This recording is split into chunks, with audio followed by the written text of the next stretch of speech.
बिस्मिल्लाहिर्रहमानिर्रहीम। अस्सलाम वालेकुम students. Chapter number 2 physics study बच्चों हम कर रहे हैं। आज बच्चों हम लोग इसका नेक्स्ट टॉपिक पढ़ेंगे, स्केलर्स एंड वेक्टर्स। बड़े ही बच्चों ज़बरदस्त आर्टिकल्स हैं इस चैप्टर के। चैप्टर नंबर 2 में हमारे पास है motion, types of motion. Next हमारे पास आज है scalars and vectors. Scalar quantities बच्चों कौन सी होती हैं? देखो बच्चों, डेली रूटीन में हमें बहुत सारी क्वांटिटीज़ से वास्ता पड़ता है। कुछ वो हैं जो मैयर की जा सकती हैं, कुछ वो हैं जो मैयर नहीं की जा सकती। जिस तरह हम अपने सर के बाल नहीं गिन सकते हैं, अपने जिस्म पे बाल नहीं गिन सकते हैं, इसी तरह ही अगर हम किसी चीज़ की लेंथ मैयर करना चाह रहे हैं तो वो लेंथ अगर हमारे रेंज में है तो हम मैयर कर सकते हैं, लेकिन अगर आउट है तो मैयर नहीं कर सकते हैं। ठीक है ना? तो ये है, यानी अगर पहाड़ की हमें जो है लेंथ मैयर करने को कहा जाए तो वो ज़ाहिर हर बंदे के बस की बात नहीं है, हर बंदा उसे मैयर नहीं कर सकता। ठीक है ना? यहाँ बच्चों हम लोग डायरेक्शन के हिसाब से कैटेगरीज बनाएंगे क्वांटिटीज़ की। उसके हिसाब से बच्चों 2 कैटेगरीज बनाई हैं फ़िज़िक्स वालों ने। ठीक है ना? फिर साइंटिस्ट ने 2 को बनाई कैटेगरीज, एक स्केलर क्वांटिटीज़, एक वेक्टर क्वांटिटीज़। फ़िज़िक्स में बच्चों अब हमने ये कैटेगरीज बनाई हैं डायरेक्शंस की वजह से। डायरेक्शन अगर है तो और क्वांटिटीज़ हैं, नहीं है तो और क्वांटिटीज़ हैं। यहाँ बच्चों ज़रा देखो, वेक्टर हमें कहा गया scalar quantities. First of all, scalar quantities कौन सी होती हैं? ऐसी क्वांटिटीज़ जिनको बयान करने के लिए हमें डायरेक्शन की ज़रूरत नहीं होती, सिर्फ मैग्नीट्यूड से हम इसको बयान कर सकते हैं, ये कहलाती हैं स्केलर क्वांटिटीज़। इसकी बच्चों मैंने डेफिनेशन ये हाईलाइट भी की हुई है। ठीक है ना? वो भी आप कर सकते हो, और ये पिंक बॉक्स वाली भी कर सकते हो। ठीक है ना? The physical quantities which can be completely described by magnitude is called scalar quantities. This scalar quantities is completely described bye its magnitude only. दोनों बच्चों डेफिनेशंस ठीक हैं। ठीक है ना? जिस तरह पीछे आप लोगों ने ड्राइव्ड क्वांटिटीज़ और बेस क्वांटिटीज़ की पिंक बॉक्स वाली भी की थी, और दरमियान में बाद बच्चों ने सेंटर वाली भी कर ली थी, यानी कि जो बुक की थ्योरी के अंदर है। तो दोनों ही कर सकते हो आप लोग, जो भी आपको ईजी लगे वो कर लो, लेकिन डेफिनेशन सही होनी चाहिए, डेफिनेशन गलत नहीं होनी चाहिए।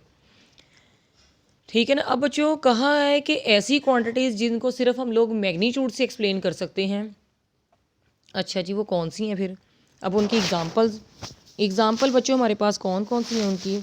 देखो बच्चों, अगर किसी चीज़ का मैस मैयर करना है तो जो उसका ज़मीन पे मैस होगा, जहाँ मर्जी जाए मैस उसका कांस्टेंट होगा। ठीक है ना? आपका बैलेंस ठीक होगा तो मैस की जो वैल्यू, अगर लेट्स सपोज यहाँ पे कहा कि 2.5 है ज़मीन पे, तो जहाँ मर्जी जाओ 2.5 ही होगी। इसी तरह टाइम 40 सेकंड अगर ज़मीन पे हमने मैयर किए हैं तो ज़मीन के जिस मर्जी खित्ते में चले जाएं 40 सेकंड ही होंगे। यानी 40 सेकंड जब भी आप मैयर करोगे, पहाड़ पे चढ़ के कर लो, ज़मीन पे कर लो, या किसी कमरे में बैठ के कर लो, 40 सेकंड जो है ना वो एक कांस्टेंट क्वांटिटी है। जब भी हो, जैसे जगह भी होंगी, जो भी जगह होगी, ये कांस्टेंट होंगे। ठीक है ना? इसी तरह लेंथ है, चाहे आप लोग किसी टेबल की लेंथ जो है वो इस पॉइंट से लेकर इस पॉइंट तक मैयर कर लो, यानी कि इसको लेट्स सपोज पॉइंट ए कह दो, इसको बी कह लो। ठीक है ना? यहाँ से यहाँ तक मैयर कर लो या यहाँ से यहाँ तक मैयर कर लो, सेम ही आंसर होगा। ठीक है ना? यानी कि इस चीज़ पे आपको बाउंड नहीं है कि आपने ए से बी तक लेंथ फाइंड करनी है या बी से ए तक लेंथ फाइंड करनी है। यानी जब तक भी आप लेंथ जहाँ तक भी मैयर करोगे तो ये सेम ही आंसर होगा। तो एग्जांपल्स क्या बनी बच्चों स्केलर की? Mass, length, time, speed, volume, work and energy. ये बच्चों कितने एग्जांपल्स हो गई? 7 एग्जांपल्स हो गई। तो ये हमें दी हुई हैं किसकी? स्केलर क्वांटिटीज़ की एग्जांपल्स हैं। ठीक है ना? स्केलर क्वांटिटीज़ की ये एग्जांपल्स बच्चों 7 की 7 ही आप करो, क्योंकि नेक्स्ट आप फिज़िक्स में जब पढ़ोगे आपको फिर अंदाज़ा होगा कि वाकई इनके साथ डायरेक्शन क्यों नहीं चाहिए। ठीक है ना? मैथ्स जहाँ मर्जी मैयर करो सेम होता है, लेंथ जैसे मर्जी मैयर करो, पॉइंट्स अगर उन्हीं के दरमियान है ना तो वो वही होगी। मतलब ए से बी के दरमियान ही है तो बी से ए के दरमियान फाइंड करें तो भी वही आंसर होगा। ठीक है ना? तो ये बच्चों आप लोगों ने इसकी डेफिनेशन और एग्जाम्पल करनी है। नेक्स्ट बच्चों आ जाती हैं वेक्टर क्वांटिटीज़। वेक्टर क्वांटिटीज़ की भी मैंने बच्चों इसी तरह ही उधर ऊपर देखो निशान लगाया हुआ है, ये यहाँ से भी कर सकते हो और नीचे ये पिंक बॉक्स में जो हाईलाइट किया हुआ है वो भी कर सकते हो। ठीक है ना? इसके लिए बच्चों क्या होता है, वेक्टर क्वांटिटीज़ के लिए सिर्फ हमारी मैग्नीट्यूड पे बात नहीं होती। मैग्नीट्यूड कहते हैं फिज़िक्स में किसी नंबर को। यानी इसमें सिर्फ नंबर और यूनिट बता के बात नहीं समझ आती है। जिस तरह मैंने 5 किलोग्राम कह दिया था ना, नंबर बोला और साथ उसका यूनिट बोल दिए, यानी नंबर और यूनिट सिर्फ बोल के बात नहीं बनती है, हमें साथ क्या बतानी पड़ती है, उसकी डायरेक्शन भी बतानी पड़ती है, फिर पता चलता है।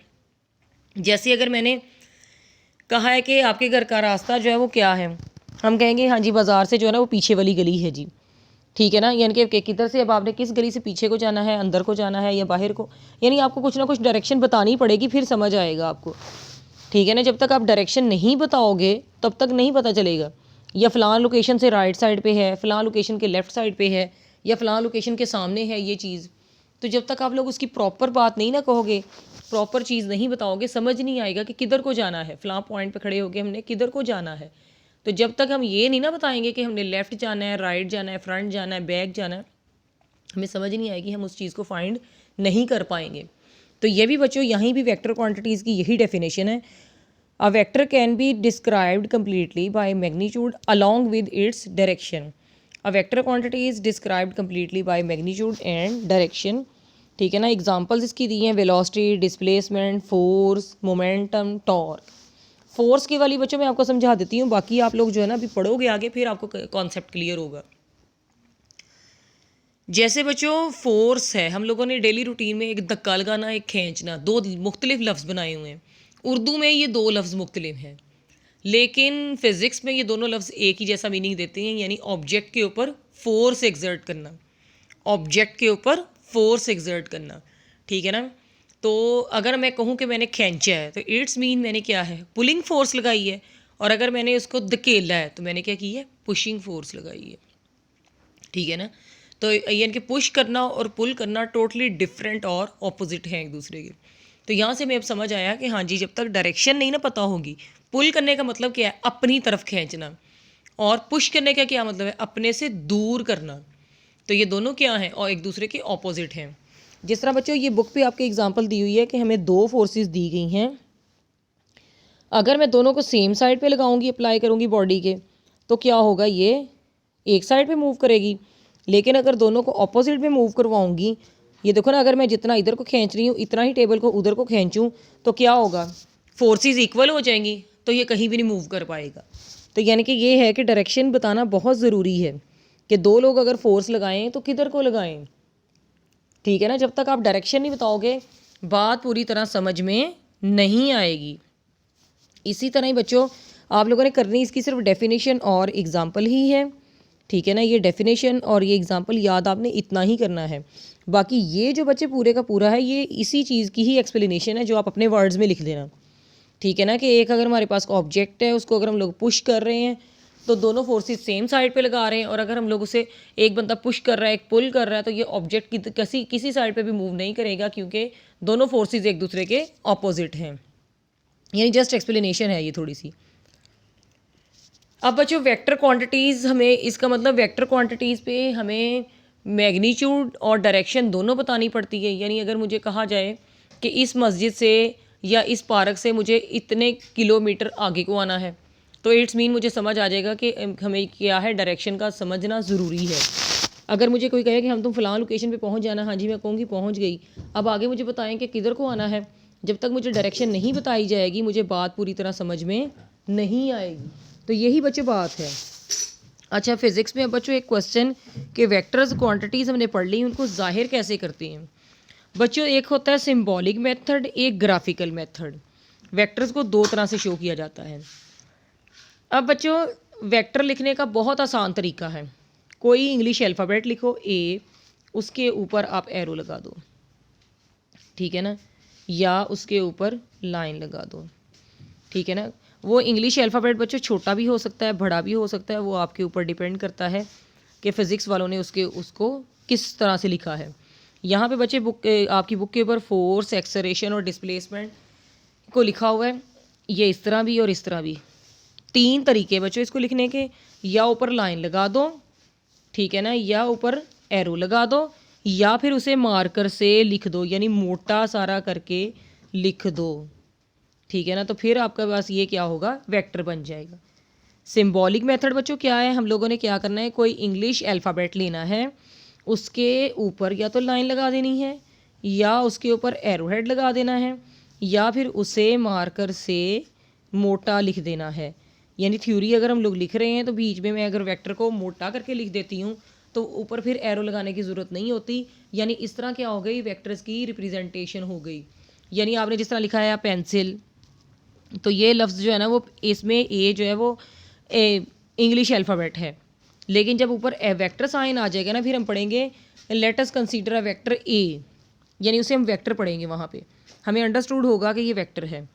ठीक है ना। अब यहाँ पे लिखा है कि हम लोग वेक्टर्स को, स्केलर को डिफ्रेंशिएट करने के लिए, उनमें फ़र्क करने के लिए हम क्या करते हैं, उन्हें बोल्ड कर देते हैं, उनके ऊपर लाइन लगा देते हैं या उनके ऊपर एरो हेड लगा देते हैं।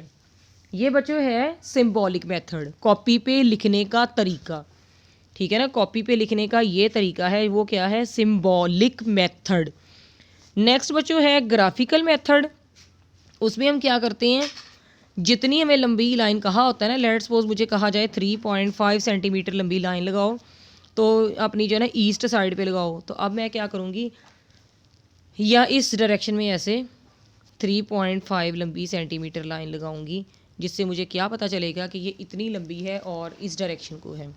ठीक है ना, ईस्ट वेस्ट नॉर्थ साउथ या फिर वेस्ट ईस्ट, यानी कि कोई भी डायरेक्शन बताई जाए, जितने सेंटीमीटर कहा जाए उतने सेंटीमीटर हमने लंबी लाइन लगानी है और उसके आगे एरो हेड लगा देना है। ये बच्चों सिंबल बन गया वेक्टर का। ठीक है ना, 5 सेंटीमीटर अगर कहा जाए तो 5 सेंटीमीटर लंबी लाइन लगाएं, उसके आगे एरो हेड लगा दें। यानी ये लाइन बच्चों मैग्नीट्यूड को शो करती है, वेक्टर के साइज़ को शो करती है, और ये एरो हेड उसकी डायरेक्शन बताता है। ठीक है ना, एरो हेड हमें उसकी डायरेक्शन बताता है। तो यही कहते हैं कि इसको हम लोग क्या करते हैं, लाइन सेगमेंट से शो करते हैं, यानी किसी लाइन बनाकर शो करते हैं और लाइन के आगे एरो हेड लगाते हैं जिस डायरेक्शन में हम लोगों ने इसको शो करना हो। ठीक है ना, 2 मेथड्स हैं वेक्टर को शो करने के, एक कॉपी पे लिखने का तरीका और एक है ड्रॉ करने का तरीका। लिखना हो तो इंग्लिश अल्फ़ाबेट को बोल्ड कर दिया जाता है, ड्रॉ करना हो तो हम लोग उतने साइज़ का वेक्टर ड्रॉ करके, ठीक है ना, उसके आगे एरो हेड लगा देते हैं। ठीक है ना। अब बच्चों ये देखो, ये है जी आपका ग्राफिकल मेथड। ठीक है ना, ये उतनी लंबा एरो हेड लगा दिया और उसके आगे एरो हेड लगा दिया। तो ये है वेक्टर कॉपी पे ड्रॉ करने का तरीका। और अगर मैं लिखूँ इसे वेक्टर वी है तो ये यूँ भी लिखूँगी या यूँ लिखूँगी या फिर मोटा कर दूँगी। तो ये है बच्चों इसको वेक्टर को ड्रॉ करने का तरीका। अब ये बच्चों मैंने नेक्स्ट आपके लिख दिया कि सिम्बॉलिकली और ग्राफिकली, ऐसे आप लोगों ने 2 तरीके लिखने हैं। हमने लिखना है there are 2 methods of represents a vector, symbolic method and other is graphical method. फिर अब आप लोगों ने क्या करना है कि सिम्बॉलिक मेथड के लिए इतना पैरा लिख देना है और ग्राफिकल मेथड के लिए इतना पैरा, और साथ आपने वेक्टर डायग्राम बना देनी है। ठीक है ना स्टूडेंट। ओके बच्चों, अल्लाह हाफिज़।